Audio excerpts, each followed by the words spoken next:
Hello, I just wanted to share something with you.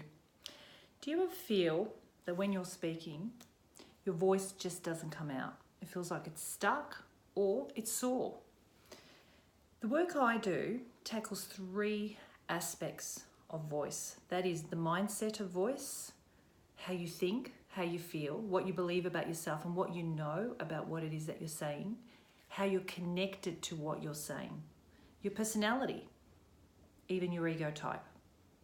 I do a lot of work with extended disc profiling, and we see that personality plays a big difference on the way your voice is projected. The second thing is just simply voice technique, like how do you breathe? How do you project? How do you open your mouth? How do you use your tongue? How do you create greater pitch and variety in what it is that you say? And the third thing is delivery.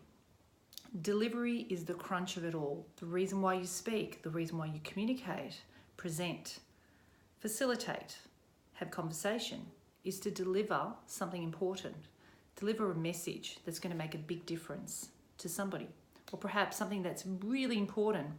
Now, delivery includes body language, not just voice. It includes the way you stand, the way you use your hands, the way you use your face, your jaw, the tone of voice. Delivery has to be choreographed. A lot of times what I do is I sit in meetings and I give feedback on how it is that you're delivering. And as we know, television announcers, they need to be working on not only their voice tone, but also their energy. Now, when you engage with the work that I do, I not only help your voice, but I make sure that you're aligned and congruent with what it is that you say. So therefore, that you know yourself, where you're positioned in your own personality and how that matches what it is that you're saying and whether that's true or not true and that's coming across passionately.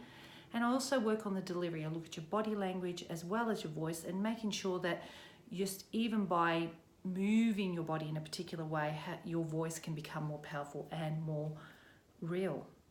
So if you want to know more, check out www.mariapalicano.com. There are some free resources on there that you should check out, immediately correcting your voice if you'd like, different aspects of your voice and how you can make those changes. Looking forward to any contact and any information. Feel free to just email me, maria@mariapalicano.com. You can email me directly or send me a message on LinkedIn. Thank you. Bye.